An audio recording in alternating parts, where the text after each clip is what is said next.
सिक्किम के माननीय मुख्यमंत्री पीएस तमांग ने राज्य सिक्किम के लिए कई विकास योजनाओं की है घोषणा। आइए जानते हैं क्या। नमस्कार, आप देख रहे हैं सिक्किम स्पॉटलाइट। आपके साथ मैं हूं मेघा अग्रवाल। स्वतंत्रता दिवस 2022 का आयोजन बाइचुंग स्टेडियम नामची दक्षिण सिक्किम में बड़े पैमाने पर आयोजन किया गया था।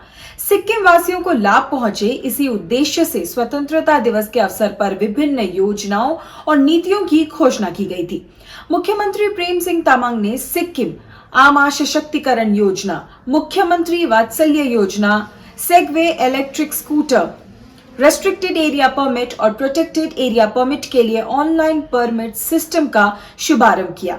जी हाँ, कार्यक्रम की शुरुआत मुख्यमंत्री द्वारा राष्ट्रीय ध्वज फहराने, राष्ट्रीय सलामी और स्वतंत्रता दिवस परेड की समीक्षा के साथ हुई। मुख्यमंत्री तमांग ने अपने संबोधन में सिक्किम और देश के लोगों को बधाइयां दी। उन्होंने आजादी का अमृत महोत्सव और हर घर तिरंगा अभियान के बारे में विस्तार से बताया, जिसे सिक्किम राज्य ने समर्पित तरीके से मनाया है। उन्होंने हमारे महान राष्ट्र की स्वतंत्रता के लिए लड़ने वाले राष्ट्र दिग्गजों को भी श्रद्धांजलि अर्पित की। उन्होंने स्वर्गीय त्रिलोचन और स्वर्गीय हेलेन लेप्चा के योगदान के बारे में बात की और कहा कि उनके बलिदानों को याद किया जाना चाहिए। मुख्यमंत्री ने घोषणा की कि राज्य सरकार जल्द ही एक नीति तैयार करेगी जो शिक्षकों के लिए हाल ही में जारी की गई मातृत्व अवकाश यानी कि मैटरनिटी लीव के समान सरकारी कर्मचारियों के लिए भी मैटरनिटी लीव को मौजूदा 6 महीने से बढ़ाकर 1 साल कर देगी। उन्होंने राज्य सरकार द्वारा किए गए विभिन्न विकासों के बारे में बताया, जैसे कि ग्यालसिंग में सरकारी कॉलेजों का निर्माण और श्रीबदम में स्थापित सिक्किम अंतर्राष्ट्रीय विश्वविद्यालय मंगशिला। उन्होंने मेधावी कौशल विश्वविद्यालय के बारे में भी बात की, जो कि बर्मिक में स्थापित किया जा रहा है। कामरंग में सिक्किम अल्पाइन विश्वविद्यालय, जूम में राजधानी विश्वविद्यालय, सोरेंग नामथांग रतेपानी में कौशल विश्वविद्यालय, दार्दीम में महात्मा गांधी विश्वविद्यालय और साथ ही साथ 100 एकड़ भूमि प्रदान की गई है खामडोंग में एनआईटी सिक्किम परिसर के लिए। उन्होंने अनूठी मुख्यमंत्री इंटर्नशिप योजना के बारे में भी बात की, जो हाल ही में शुरू की गई है, जिसमें योजना के तहत विभिन्न विभागों पीएसयू में 100 नए कॉलेज विश्वविद्यालय के स्नातकों को जोड़ा जाएगा। उन्होंने बताया कि प्रदेश में सभी महाविद्यालयों को एम्बुलेंस भी दी गई है और ग्रामीण क्षेत्र में स्थित स्कूलों के लिए उनकी सुविधा के लिए वाहन उपलब्ध कराया जाएगा। स्वास्थ्य क्षेत्र के बारे में बात करते हुए मुख्यमंत्री ने देश में वर्तमान में राज्य में मौजूद सर्वोत्तम प्राथमिक स्वास्थ्य देखभाल बुनियादी ढांचे के बारे में गहराई से बात की। उन्होंने कहा कि सिक्किम के लोगों के लिए स्वास्थ्य देखभाल के उन्नयन में जबरदस्त प्रगति हुई है। सिक्किम आज भारत में स्वास्थ्य क्षेत्र में सबसे प्रगतिशील राज्यों में से एक के रूप में जाना जाता है। उन्होंने कहा कि सिक्किम कम से कम टीकों के नुकसान के साथ ही साथ पात्र आयु वर्ग के व्यक्तियों को पहली खुराक टीकाकरण का 100% लक्ष्य हासिल करने वाला पहला राज्य बन गया है। उन्होंने विस्तार से बताया कि राज्य सरकार ने इसके लिए दूसरी खुराक की टीकाकरण सफलतापूर्वक पूरा कर लिया है और सभी पात्र व्यक्तियों के लिए एहतियाती खुराक शुरू कर दी गई है। उन्होंने कहा कि सिक्किम कोविड टीकाकरण के मामले में शीर्ष प्रदान करने वाले राज्यों में शामिल है। इसके अलावा नामची में 7 बिस्तरों वाला नया हेमोडायलिसिस केंद्र स्थापित किया गया है और ग्यालसिंग जिला अस्पताल में 5 बिस्तरों वाला हेमोडायलिसिस केंद्र स्थापित किया गया है। उन्होंने कहा कि राज्य सरकार ने एसटीएनएम अस्पताल में ट्रॉमा केयर यूनिट लेवल 2 की स्थापना की है और इसी तरह सिंगतम, नामची और मंगन के जिला अस्पतालों में ट्रॉमा केयर यूनिट लेवल 3 की स्थापना की गई है।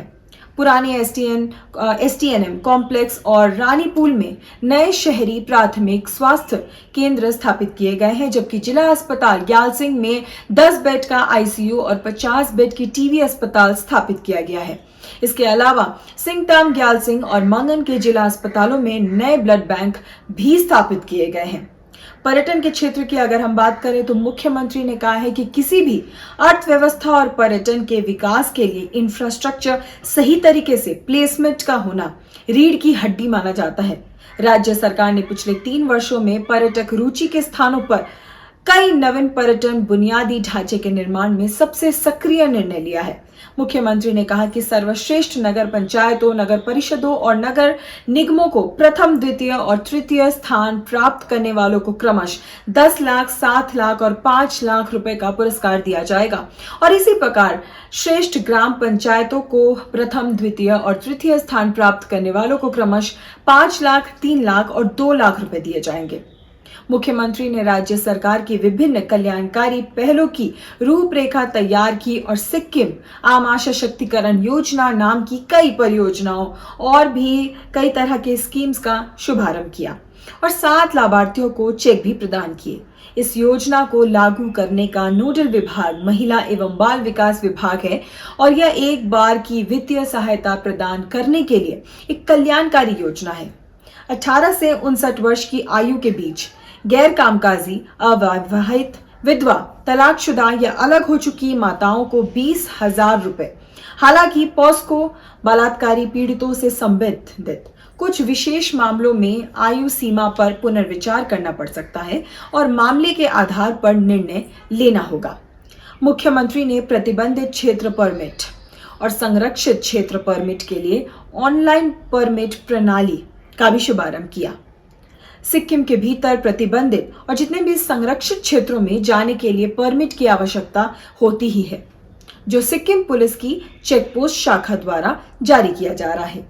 जी हाँ, डिजिटल सुविधा के महत्व को ध्यान में रखते हुए JN रोड पर 3 मील पर चेक पोस्ट मुख्यालय से ऑनलाइन पास जारी किए जाएंगे। पास में QR कोड होंगे जिन्हें मोबाइल फोन या फिर QR बारकोड रीडर पर पढ़ा जा सकता है। उत्तरी सिक्किम के लिए पास की जांच टूंग चेक पोस्ट पर की जाएगी, जबकि पूर्वी सिक्किम के लिए इसे 3रे मील पर चेक किया जाएगा। जी हाँ, मुख्यमंत्री ने ग्रामीण और साथ ही साथ दूर दराज के क्षेत्रों में रहने वाले लोगों के घर तक स्वास्थ्य सेवाएं पहुंचाने के लिए 3 मोबाइल वैन को भी हरी झंडी दिखाकर रवाना किया। इस अवसर पर मुख्यमंत्री ने अपने अपने क्षेत्रों में विशिष्ट पहचान बनाने वाले व्यक्तियों को पुरस्कार, पदक और प्रशस्ति पत्र भी प्रदान किया। मुख्यमंत्री ने सिक्किम सरकार के कर्मचारियों को उनके करियर के दौरान उनकी सेवाओं और राज्य के प्रति समर्पण के लिए राज्य सराहनीय सेवा पुरस्कार भी प्रदान किया और इसी प्रकार एक PhD छात्र को शैक्षिक वर्ष 2021-2022 के लिए नर बहादुर फेलोशिप योजना प्राप्त हुई। कुल राशि 33 लाख रुपए 75,408 स्वीकृत किया गया, जिसका उपयोग पाठ्यक्रम शुल्क, आवास, उड़ान टिकट और वापसी उड़ान टिकट के लिए किया जाएगा। स्वतंत्रता दिवस समारोह को जिले के विभिन्न स्कूलों द्वारा विभिन्न सांस्कृतिक कार्यक्रमों, बैंड और ड्रिल प्रदर्शन द्वारा चिन्हित किया गया था। फिलहाल ऐसे ही लेटेस्ट अपडेट्स के लिए देखते रहे सिक्किम स्पॉटलाइट। धन्यवाद।